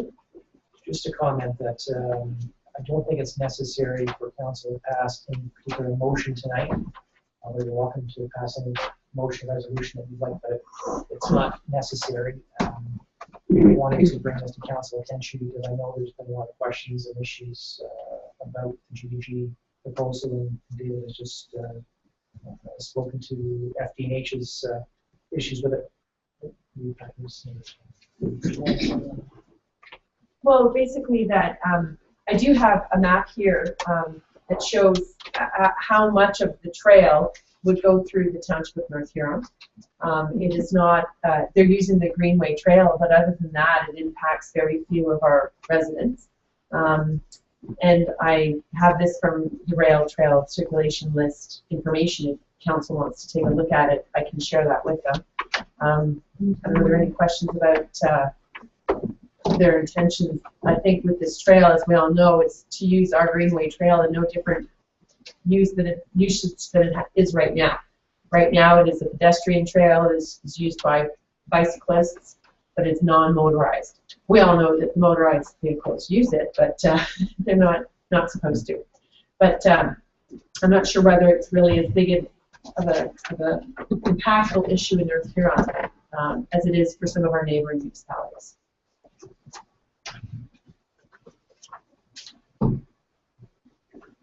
James. I believe there's a group coming before the committee of the whole on this very shortly, and I'm not sure when the date is. Maybe you know. I'm not exactly sure whether it's committee of the whole or whether it will be a council. County? The county. You're talking county? I understand it was the committee of the whole that they were coming to.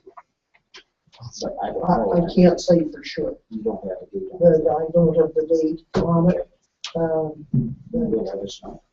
I know that there's a concerted effort by people to have all adjoining property owners very familiar with what the rules, regulations.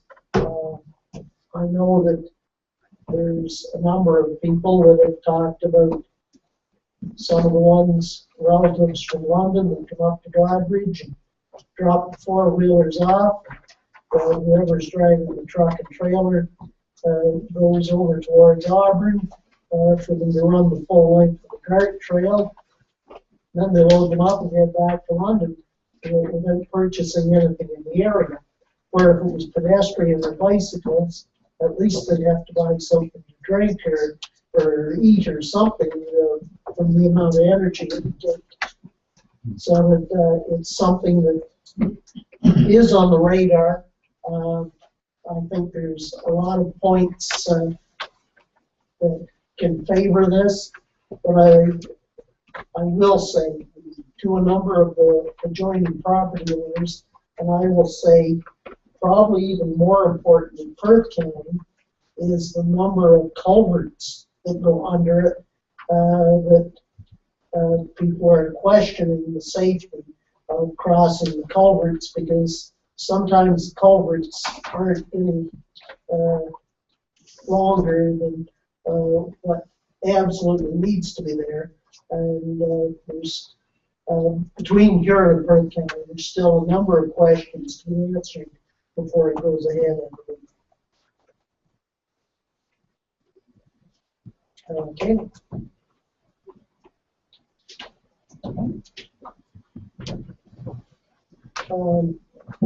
So council information, 6 points there, and I will, if we get to the motion stage, the correspondence will be included in with a nice thank you letter from Karen Redmond.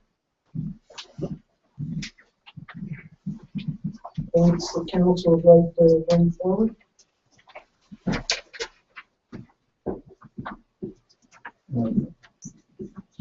A small comment about number 2, am I in the right section? Councilman, right. I'm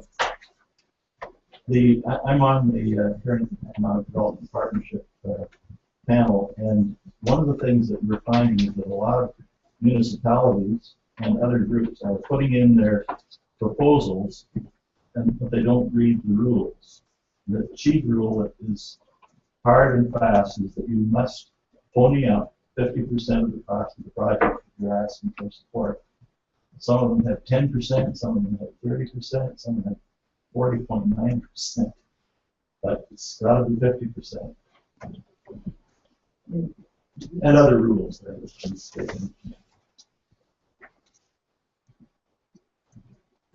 Okay. Any questions on the counts at all? Okay. For number 6, I will be attending, whether I do much more than go around the course, because it's always best ball. The only way for a person that hardly ever plays golf is that at least somebody in the group will make a good shot. But I will be attending. If anybody else wants to go with me, that would be good. I don't know if we'll set my group up already, but I just want to point out it's awful nice for the board and have like Seaforth and Friday afternoon, since I spent Seaforth Friday afternoon also.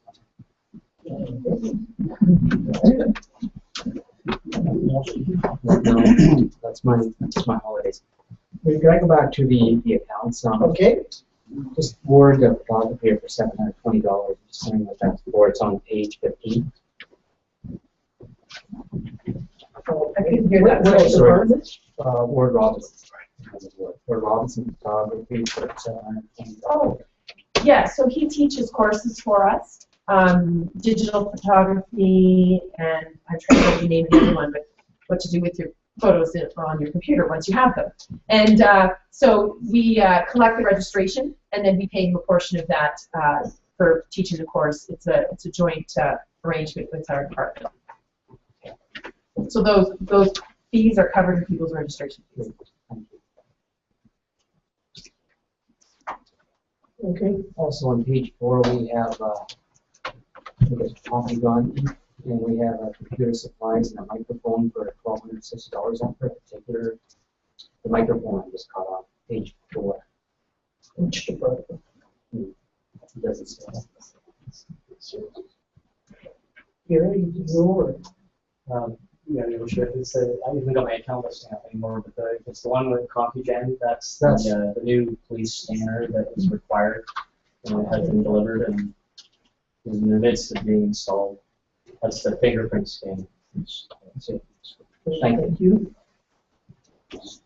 Gary. And I believe the microphone is going to be used along with some other new equipment that we're requiring to update the audio-visual broadcast of the council meetings. That's good.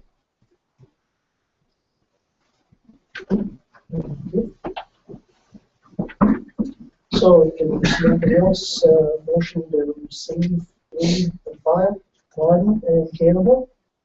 All in favor? Carried. Okay. And the bylaws? Bylaw number 29, 2014, being a bylaw to authorize the read and clerk to sign on behalf of council a lease agreement with the Huron Maitland District School Board.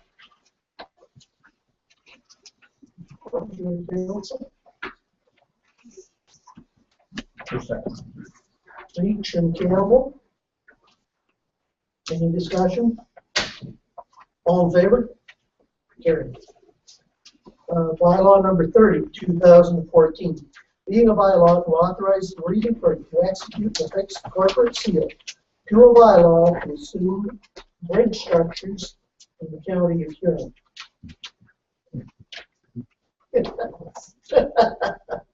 Could we have some clarification? Gary, do you want to do that, or do you want to? Just by way of background, this is really should I say housekeeping issue. Now this boundary bridge involving North Huron and Morris Turnberry was transferred from the county to lower tier municipalities back in the fall of 2012. And so county council passed a bylaw to remove the boundary bridge from the county highway system, and really to do it properly, the township should pass a similar bylaw to assume the bridge structure from the county of Huron. And so that's what this bylaw is proposing to do. And then with the passage of this bylaw, this bridge structure would be added to the township of North Huron road system. 50%. Is it not? It's down the other side of the region.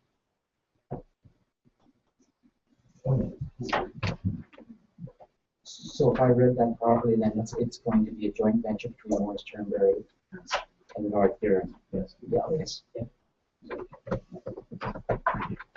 Let's see. First, second, third. Okay, Gordon and Dundale. All in favor? Carried.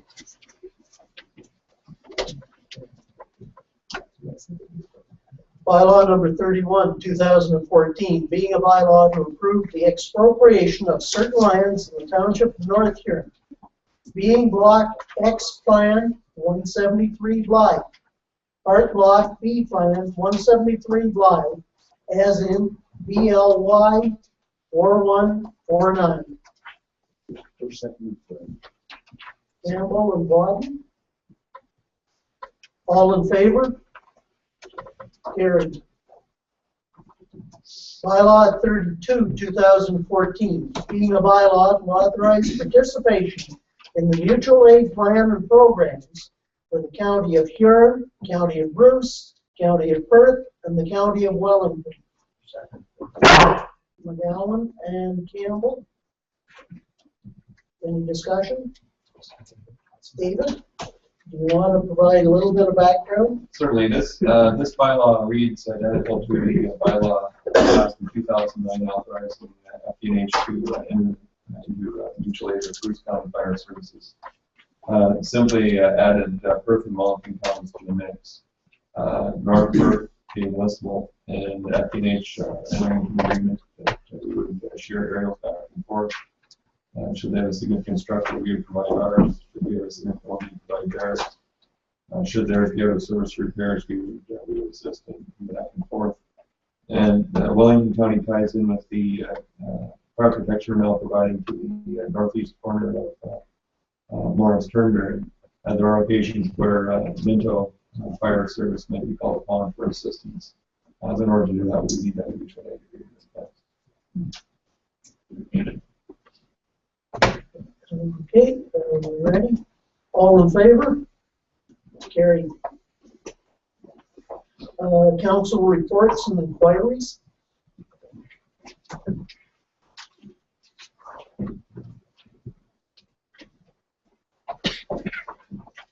I'd like to say that Ross, myself, and you from North Huron Council were out at the beginning of the farmers market where public input was requested, and it was a good turnout. And they formed a committee, and that's where they stand now. Both Morris Turnberry and North Huron are involved in it. Both very happy to see it moving forward, and hope to be able to participate in any way we can as a liaison or information. That's up to their committee. We're out of it.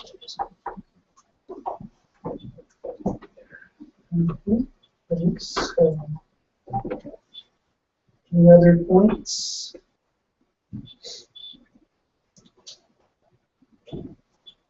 Okay, moving forward, the administrator's report. Okay, thank you, Reed. I'd like to share my time with Connie for their Hawkers and Peddlers license. A copy of Connie's report has been put on your desk. Sure. So we have just, when examining our Hawkers and Peddlers license, we wanted to make sure that we were okay with the upcoming festivals, namely Homecoming and the Musical Muskrat Festival. So what we came up with when we met this past week, Gary and Kathy and Donna and myself, and I think there's a few other people because we wanted to make sure we had all ideas at the table. The recommendation would be to charge outside vendors and outside vendors only the $200 for the Hawkers and Peddlers license for the event in which they are participating in, either the Homecoming or the Musical Muskrat Festival.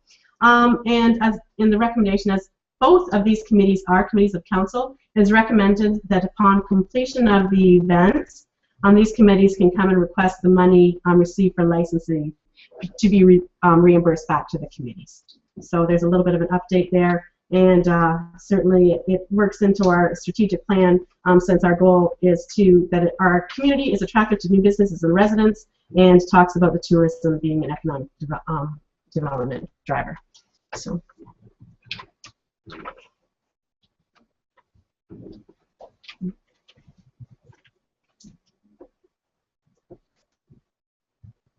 Comments or any questions?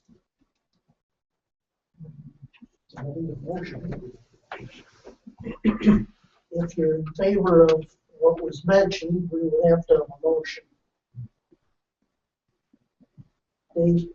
I'll make a motion to accept the recommendation of the Economic Development Officer to charge the outside vendors for Homecoming and Muskrat Festival the $200 fee. And the second part or not?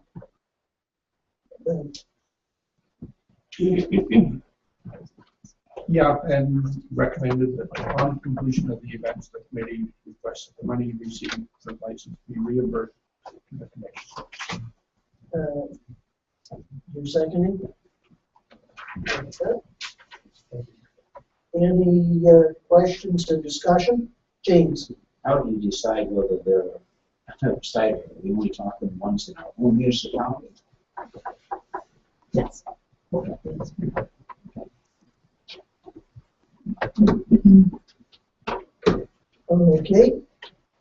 Seeing no further discussion, all in favor of the motion? Carried. If I can, I've got a couple more things. First of all, I just want to say, and I don't know if you've noticed, North Huron's newest business actually opened on the weekend, a Serendipity antique shop owned by Terry Lynn Smith and operated by Terry Lynn and Ken Quip, opened this weekend. So if you get a chance to stop in, it really does justice to the old Baby Boom and Hannah's men's and boys wear store. It is a store that really, like I say, it belongs in a building like that. And I just came back from the Municipal Muskrat Festival meeting, and as you know, they are like about 2 weeks away from their event. So I just wanted to give you these to share with your friends and pass them around. And I think that's it. We've got a really dynamic, as you know, young Muskrat Festival committee this year, and I think we're going to see some really great things on that.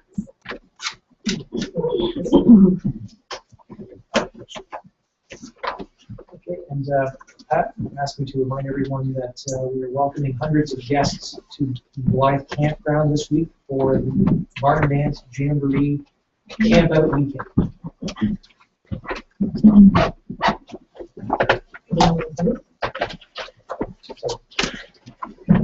Okay, we'll move forward to public gallery questions and/or comments. Please keep the questions or comments to what we have discussed in this agenda. If you have other questions that may have been part of another council meeting, please contact the office during business hours, and staff will try and have those answers dug out for you. But this is meant to deal with the comments and things that we have discussed, things that staff have background notes with them for tonight.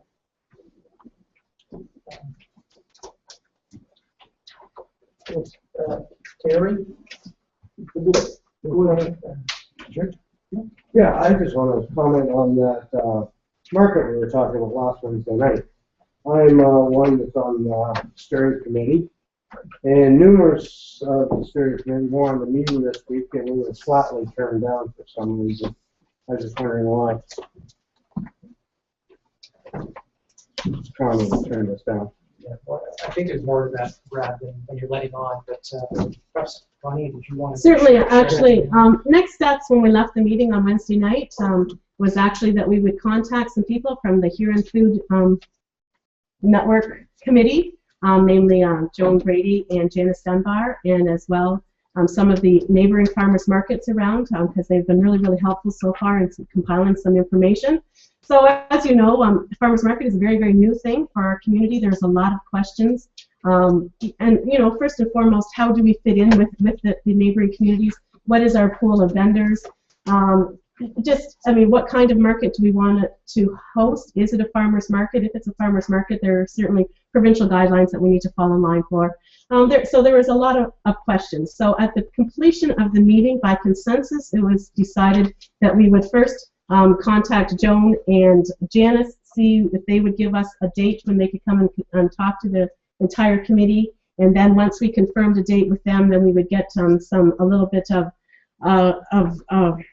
some of the other committees to come. Howick has suggested as soon as we have our next meeting going forward, they would certainly come over and share some of their ideas.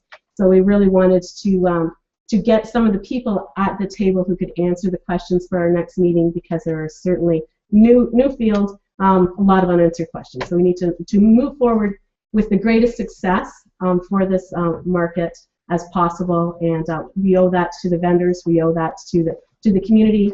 So we certainly want to make sure we're doing things right. Can I just ask you a couple of questions through you, Connie? I wonder if you can enlighten us as to the members of the committee, just so we're aware. The ones that offered to stand for the committee. If you can remember them offhand. Oh, sure, I'm going to try. As you know, Pat Campbell has done a lot of the background, and she is the one that has approached both councils about getting this going. So Pat Campbell was certainly there and agreed to take on the chair to get this started. There was Emily Beard that we were all familiar with. There was Archie McKeon. John Freiberger is a possible. Terry Brake, Stephen Hill, Erica Stangen, and Brad MacArthur. O. Robert DeForest. I think that might be. Most of the ones? Yeah, yeah. So I just had heard some things that, you know, I think, I wish this committee all the success in the world, and I think it's got a great potential if done properly. You know, I had heard some things that there was some connection with the Women Free Press, and I hope that's not the case, because I truly believe that that's like a cancer on the community. I like the, you know, the committee. Pat's a wonderful, I've known Pat for a long time. She'll do a great job as the chair, and the other committee members working for the benefit of the market. You know, accusations of being turned down for a meeting are you know, obviously not credible, and we need to move ahead in the proper way as quickly as possible. We want to get moving, but we want to do it right.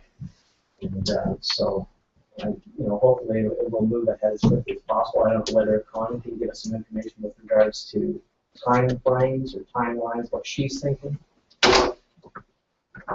Well, certainly it's not my call, but I know Pat and Nancy Mickey and myself, we have certainly had some preliminary discussions and meetings with Joan Brady from the, and I'm going to get it wrong again, the Huron Food Network Committee.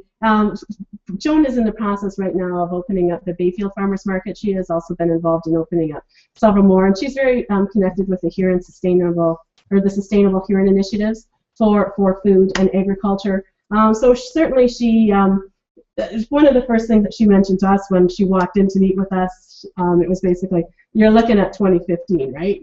There's no way that this can happen any sooner if you're going to do it right. So at this point in time, that's what we're thinking. That was what we thought that that was the reasonable timeline we were looking at. At this point in time, Pat has had some conversations with vendors. They're engaged this year. They're otherwise committed. So, I mean, looking at, you know, building a plan for next year and getting those vendors on board for the 2015 season is what we really thought would be a realistic goal. I just like to answer your comments there. I want to start out by saying North Huron or Morristown is not running this show. You have a committee put together, and the staff and the councils of both are willing to help you. But we are not running this. So I'm not sure why you decided to pick on one person. You have other members of it's up to you as a committee. You guys as a committee to get together, decide who's doing what, to move forward. I don't think it's going to help. Yeah, and it's not up to it's not up to our staff to run this for you. It's not a committee of council, and she is willing to help you. We are willing to help you, but that's to the extent of what we're going to do. We do not run it. It's up to you guys as a committee to get together, set your priorities, set your goals, and we'll move forward with it. Okay? So then you're saying I should get the numbers off of Connie and then contact all the members?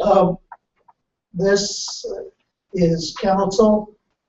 It's not meant as a debate section. You can either make a comment or ask a question. There is not to be any back and forth. Your Worship, so in the normal committee structure, the chair calls and organizes the meetings, and I suspect that Pat is working on that for future. So that's the way things normally work. I understand, you know, there may be wishes to get meetings sooner rather than later, but Pat, I take it that you are working as expeditiously as possible to get the committee rolling, and that's why there's a chair. So. Okay. Other comments? Yes, Charter here. Quick question with regards to the Economic Development Advisory Committee. Has the BIAs been approached? I know they're, I would say, probably as more knowledgeable as to what economic development they would like to see. They're obviously they're a volunteer bunch, and you have to understand where I'm coming from. Is volunteerism is not on the upswing, it's on the decline. So as much as advertising for volunteer positions is great, you're probably not going to get a lot of people come knocking on the door.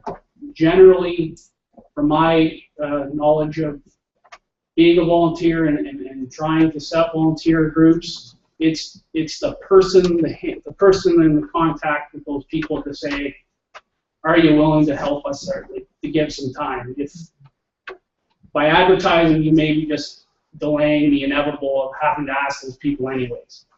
So that would be my comment to that. One comment I had about this West Area Board of Directors, the time frame in which it took to elect one candidate was astronomical, in my opinion. I'm not 100% sure why it wasn't an advertised position right off the get-go. The bantering back and forth between who should be on it, who shouldn't be on it, my opinion, you can have that bantering after it's advertised. And that, to me, is something that more and more councils have to, and I'm not just suggesting just this council, I'm suggesting every council, is that understand the plan and what you want to do to get a person in that position and execute the plan. Don't basically have a discussion on what the plan is going to be when I think everybody in the right mind says, I think we should advertise because it's a ratepayer position. So that's just my comment on that. The other comment I have is with regards to budget. I struggle with a budget that was just passed, and I understand some of the economic development resources. I struggle with how these were not a part of a budget for the conversation. Like, I struggle with, like, some of this stuff is not new. So I struggle with how it wasn't in the deliberations of the budget, as opposed to asking for it now. And I understand it's the conversation with reserves, and I get it. But to me, the budget hasn't, the ink's barely dry. And we're now talking about stuff that, if we were going to do, should have been in our initiative to discuss. So I understand they're important, and everything's important. But that tends to be a bad taste for me, as a ratepayer, to say, here's the initiatives that we have now. Where were these initiatives 5 months ago? From a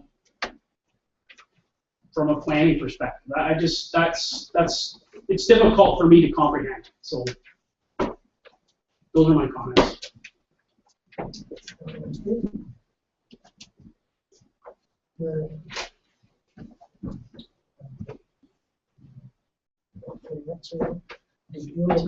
I'd just like to make a comment. I think the budget, yes, it's really, really important. It's important that you look as far ahead as you possibly can. I think a $17,000 adjustment at this point is not untoward. And the thing is that there are things happening all the time. There are developments that we didn't know about when the budget was being developed. And some of these items are as a result of ongoing planning. And sure, shame on us for not thinking of it earlier, but I don't really think it's causing any problem, really. And in terms of the delay on the stereo appointment, again, we haven't spent hours and hours and days mulling over this, and I don't think the time taken has cost anybody anything. That hasn't created any problem. And so now that it's being done, that's, to me, no problem. Okay, on the West Area Director, just to put things in context, North Huron and Huron Kinloss are the only two that don't have the head of council as their director. so nobody else advertises. That it's sort of an anomaly to advertise for it. That's why when nobody else was doing it, it maybe took a little longer for us to decide exactly how we wanted to choose the director. The previous director that had represented us had been head of the PUC. Council made the decision of having somebody that knew the system inside out here to be our representative for when joined in with West Area. So that's a little bit. If I may, my comment is that you know that you weren't head of council. It wasn't head of council. I understand that. So bordering on discussion there. And that for a lot that didn't realize, I believe of the 11 directors, 9 are automatically net supports. Again, Trevor, I appreciate your comments on the budget and the West Area Fund and the advisory committee.